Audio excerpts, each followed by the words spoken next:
बिहार में crime rates लगातार बढ़ रहे हैं और खासकर रुपेश कुमार सिंह की हत्याकांड के बाद एक बार फिर बिहार की कानून व्यवस्था पर सवाल खड़े होने लगे हैं।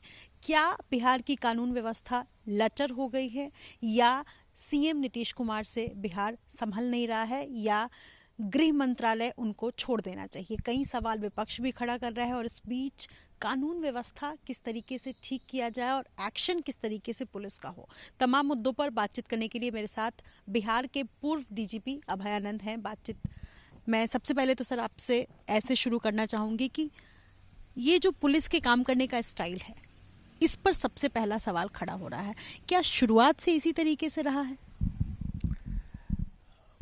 मैंने जो पढ़ाई की थी पुलिसिंग की हैदराबाद पुलिस एकेडमी में, और फिर 37 साल पुलिस के जीवन में इसको अप्लाई किया, तो मैंने यही जाना कि एक ही तरीका ही है पुलिस का काम करने का, और वो है कानून का। कानून के बाहर कोई तरीका हो ही नहीं सकता है। तब ये बात रही कि कानून तो लिखी हुई है और किताब में बंद है, लेकिन उसको इम्प्लीमेंट कैसे किया जाए, इसका दारोमदार हमेशा ही रहा है जो टॉप मैन होता है पुलिस में, और उसकी एक छोटी सी टीम होती है जो एडिशनल डीजी या इवन सीनियर आईजीज के रैंक में रहते हैं। बट थॉट प्रोसेस वो डीजीपी का ही इनवेरिएबली रहेगा। इसी पर सर मैं एक सवाल लेना चाहूँगी। आपने टॉपमैन की बात की। बिहार के डीजीपी इस बार जो बने हैं, ज़्यादातर लोगों को उनका नाम नहीं पता है। वो कहीं बाहर दिखते नहीं हैं, मीटिंग्स नहीं करते हैं, मीडिया से इंटरेक्शन नहीं करते हैं। कई इस तरीके के सवाल हैं। मतलब बिहार के डीजीपी कौन है ये अधिकांश लोगों को नहीं पता है। क्या क्या लूप होल्स हो सकते हैं? जो मेरी समझ है उसमें डीजीपी को पॉपुलर होना कोई बहुत ज़रूरी नहीं है। अगर उसका वो हो सकता है पर्सनल स्टाइल हो काम करने का, लेकिन इफ़ेक्टिवली लॉ को इम्प्लीमेंट करना, उसके लिए प्रोसीजर्स क्रिएट कर लेना with in the framework of law, procedures जो मिलिटेट नहीं करे अगेंस्ट जो रिटन लॉज हैं, वो उनका काम है। वो अगर कर रहे हैं तो वो विजिबल हैं या नहीं हैं, ये उनका बहुत पर्सनल स्टाइल होगा। आपने सर आप खुद इस पोस्ट पर रहे हैं, आपने करीब से देखा है बिहार की कानून व्यवस्था, काम किया है इस तंत्र में। अभी जो बिहार में हालात है उस पर क्या प्रतिक्रिया रहेगी? किस तरीके से आप ऑब्जर्व कर रहे हैं चीज़ों को? क्राइम परसेप्शन की चीज़ होती है, और जो मीडिया में पब्लिक परसेप्शन आ रहा है उससे तो लगता है कि any DGP should be concerned, क्योंकि अगर आप प्रतिदिन फ्रंट पेज पर मेंशन्ड हो रहे हैं तो कंसर्न तो होना चाहिए। एक सवाल है सर, चूंकि सियासत भी इसको लेकर खूब हो रहा है, खास तौर पर जो रुपेश कुमार सिंह हत्याकांड की बात है, एक शब्द बार बार आ रहा है, योगी मॉडल। उत्तर प्रदेश में जो कानून व्यवस्था है उसी तरीके का मॉडल बिहार में लाया जाए, और बीजेपी वालों की तरफ से सबसे ज़्यादा ये बात आ रही है। ये कौन सा मॉडल है, मैं समझना चाहती हूँ। मुझे तो इसकी जानकारी नहीं है, और मैंने आपके पहले प्रश्न के ही उत्तर में कहा था कि I know of only one model and that is the model provided by law. There can not be any other model unless it is given sanctity by the law of the land, because crime control is a legal process, entirely legal process है ये। इसको किसी individual के whims and fancies पर नहीं छोड़ा जा सकता है। और तब रही बात कि उसको इम्प्लीमेंट कैसे किया जाए, लॉ को, किस लॉ को किस तरीके से इम्प्लीमेंट किया जाए, ये क्रिएटिविटी है of the government of that place. मैं टेक्निकली आपसे ये समझना चाहती हूँ कि एक्शन का तरीका क्या होना चाहिए। पुलिस जिस तरीके से काम कर रही है, क्या आपको लगता है कि ये ही सही तरीका है काम करने का? कैसे होना चाहिए, अगर आप मुझे समझाएं। कोई एक पर्टिकुलर तरीका नहीं होता है। मैंने आपको कई बार कहा कि ये डिपेंड करेगा creativity of the top man या creativity of the government of that time, but वो लॉ के अगेंस्ट नहीं जा सकते हैं आप। बट लॉ में इतने रास्ते निकलते हैं। After all, if I ask you a counter question, इतने अच्छे अच्छे डिफेंस लॉयर्स हैं, उसी लॉ को यूज़ करते हैं वो, and they find out a defence for their clients, then it is as much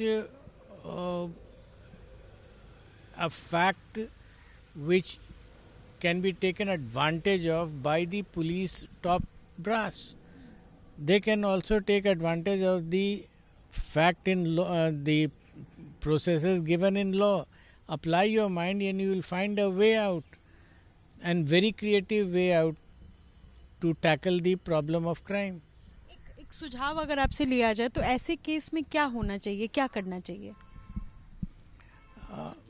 क्योंकि सर मैं ये सवाल इसलिए पूछ रही हूँ क्योंकि मधुबनी में भी केसेस हुए हैं, अगर आपकी जानकारी में हो मुजफ्फरपुर में 24 घंटे में 3 ऐसे केसेस हुए हैं, गोपालगंज में हुए हैं, अलग अलग ज़िले में केस बढ़ रहे हैं लगातार।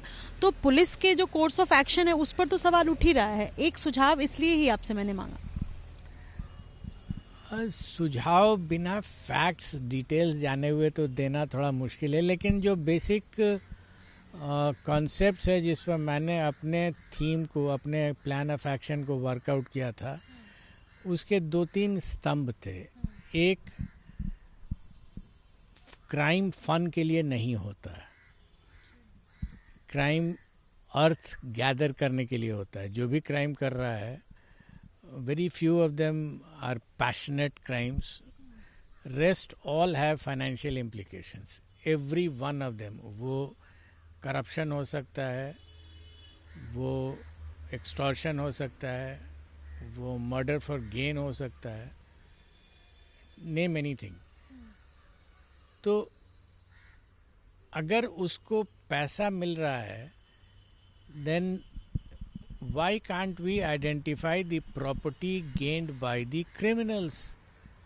Unfortunately इस एरिया में लॉ जो है वो पुलिस को मिला ही नहीं है हैंडल करने के लिए। I am talking about the prevention of money laundering act. तो हमने जब इसको टैकल किया और सोचा था इसमें शायद पहली बार पूरे कंट्री में कि अगर हम इनके प्रॉपर्टी को इनसे महरूम कर देते हैं तो इनका जो मोटिवेशन है क्राइम करने का वो ख़त्म होने लगेगा।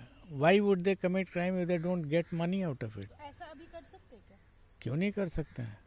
तो हमने इसको डिसाइड किया कि अगर prevention of money laundering act जो ईडी के हाथ में है पावर्स, तो I talk to the ED guys and I said I will become a complainant. I मतलब बिहार पुलिस। और हम लोगों ने किया इस काम को और कई लोगों के प्रॉपर्टी अटैच हुए। It was a new process which I started during my tenure as DGP. किस साल की बात आप बता रहे हैं सर? 2012 to 14। करीब 8 या 9 केसेस में इंटरिम अटैचमेंट हो चुका था and it was sending the right signals. हमने इनफैक्ट कोशिश की थी चीफ मिनिस्टर के थ्रू कि ये पार का कुछ पार्ट हम लोगों को भी 5 करोड़ तक का पार स्टेट में एक एजेंसी क्रिएट करके दी जाए। हमने इस लाइन पर भी बात की कि हम स्टेट में इस लॉ को बनाएं, उसका कॉन्स्टिट्यूशनल वैलिडिटी भी हमने डिस्कस किया था, लेकिन somehow my idea it couldn't get across. But जो हमने किया था ईडी के साथ बात करके, कंप्लेनेंट तो हम बन ही सकते थे, तो हमने उनको दिया था और उन्हीं के थ्रू कराया था। whoever be the agency, why can't you become a catalyst and get it done? ये भी कहा जाता है कि सीएम नीतीश कुमार का जो पहला टेन्योर रहा है, खास तौर पर मैं 5, 6, 7 के आसपास की बात करूं तो उस टाइम में जो बिहार का क्राइम रेट था वो कम था और पुलिस बहुत एक्टिव मोड में थी। हमारी आपकी अभी बातचीत भी हुई और मैंने यही बताया कि हर बार उसी टेन्योर की संज्ञा जो दी जाती है उसी का एग्जाम्पल दिया जाता है। ऐसा क्या था उस टाइम, मैं जानना चाहती हूँ। उसका एक डायमेंशन आपको हमने बताया, एक दूसरा डायमेंशन था जो यहाँ अप्लाई हुआ है बिहार में और उसी पीरियड में हुआ है। उस समय भी एक बार स्पर्ट इन क्राइम हुआ था 2012 में, and I noticed it, spurt हुआ है। I was asked by the chief minister, have you noticed the spurt in crime? I said yes, आप काइंडली एक मीटिंग बुला लीजिए और I will throw up my idea. तो जब मीटिंग बुलाई गई, people who have stake in crime and law and order from this government side, तो I said I have studied it, और हमने देखा है कि जो क्राइम्स अभी नए हुए हैं वो उन्हीं लोगों के द्वारा किए गए हैं जो कन्विक्टेड हो चुके हैं लोअर कोर्ट से और अपील में वो बेल पर आए हुए हैं। So the obvious answer was get their bails cancelled. Now imagine, cancellation of bail state ने मूव ही नहीं किया था पहले कभी। प्राइवेट इंडिविजुअल्स मूव करते थे बट स्टेट्स ने कभी नहीं किया था। And if I am not wrong, तो शायद किसी स्टेट पुलिस ने इसको नहीं ट्राई किया था। लेकिन उस टाइम में हमने स्टार्ट कराया कि हम करेंगे, उसके लिए एक प्रोसीजर क्रिएट किया गया जिसके लिए I believe lot of the honourable जजेस of the high court, they started throwing out those petitions, take it away, I have granted bail. But then when they cooled down and looked through it and they found कि ऐसा हो सकता है, law में provision, अभी coated those provisions, तो notice issue हुए और about 60-70% केसेस में बेल कैंसल्ड हुए। ये एक बड़ी बात है जो आप कह रहे हैं। तो वो अगर ऐसा कुछ होता है तो उसकी प्रॉपर्टी जो है वो अटैच कर दी जाए, ये एक है। दूसरा आपने बताया अभी कि bail cancellation. Yes, bail cancellation is a very powerful tool, but you will have to use it. The tool if you, अगर आप यूज ही नहीं करते हैं तो वो बेकार ही रखा हुआ है। ये भी एक बड़ी बात है कि कई बार ऐसा होता है कि जो अपराधी हैं क्राइम लिस्ट से ही उनको हटा दिया जाता है, या उनको, मतलब ये एक पुलिस पर सवाल है। मैंने कई जगह इसको लेकर के बातें सुनी और ये आरोप लगते हुए सुने कि बिहार पुलिस में भी ऐसा भी हो रहा है कि जो अपराधी है उसको क्राइम लिस्ट से निकाल दिया जाता है। वो जो आप बात कर रही हैं ना, ये crime list is not the word, उसको एक्यूज्ड के कॉलम से हटाने की बात करते हैं। इसका जो मेरा फ्रेज था एज ए पुलिसमैन, वो था नाम डालो नाम निकालो। ये एक तरीका बन गया है। वो इसलिए हो जाता है क्योंकि अनुसंधान जो हमारा हो रहा था वो बाकायदा ओरल एविडेंस पर हो रहा था। उन्होंने बताया कि उन्होंने XYZ को देखा था क्राइम करते हुए, आपने XYZ को पकड़ लिया। जिस व्यक्ति ने बताया XYZ, वो बोलेगा कि नहीं हम तो कभी बोले ही नहीं थे, क्योंकि उसको सिग्नेचर करना नहीं है उस पर। तो वो बोलेगा कि नहीं हमने ABC का नाम लिया था, XYZ का तो लिया नहीं।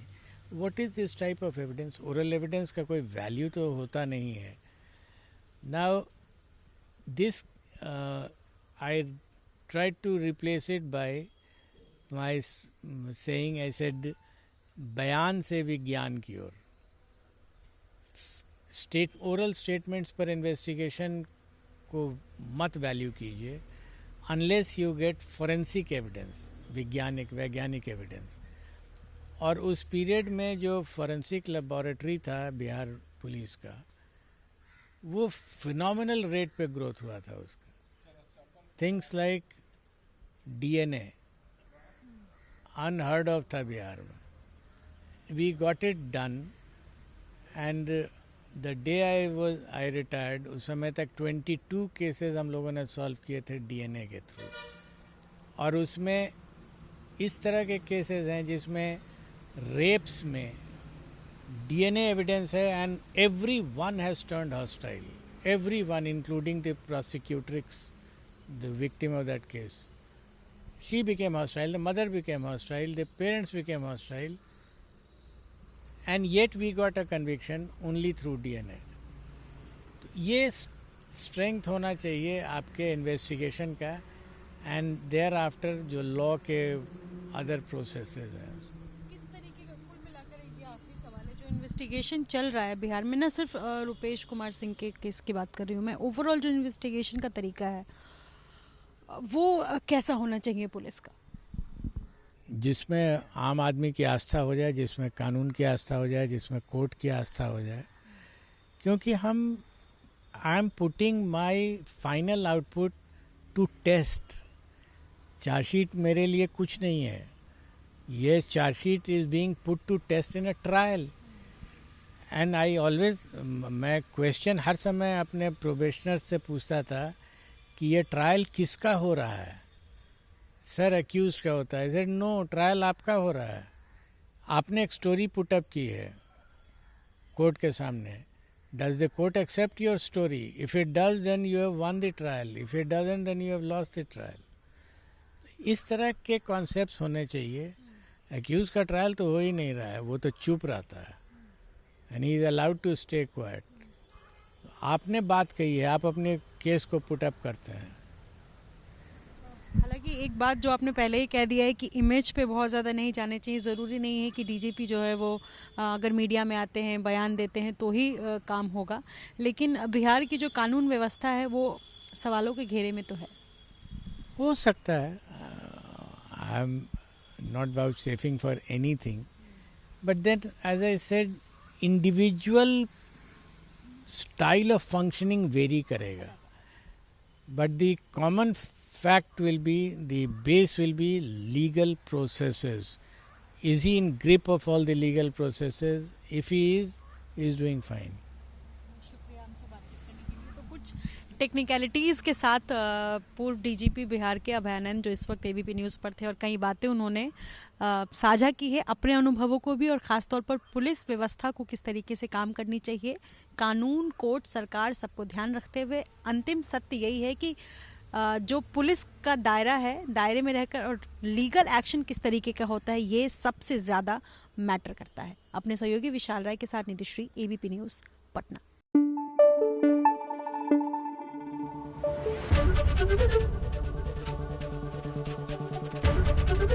एबीपी न्यूज़ आपको रखे आगे।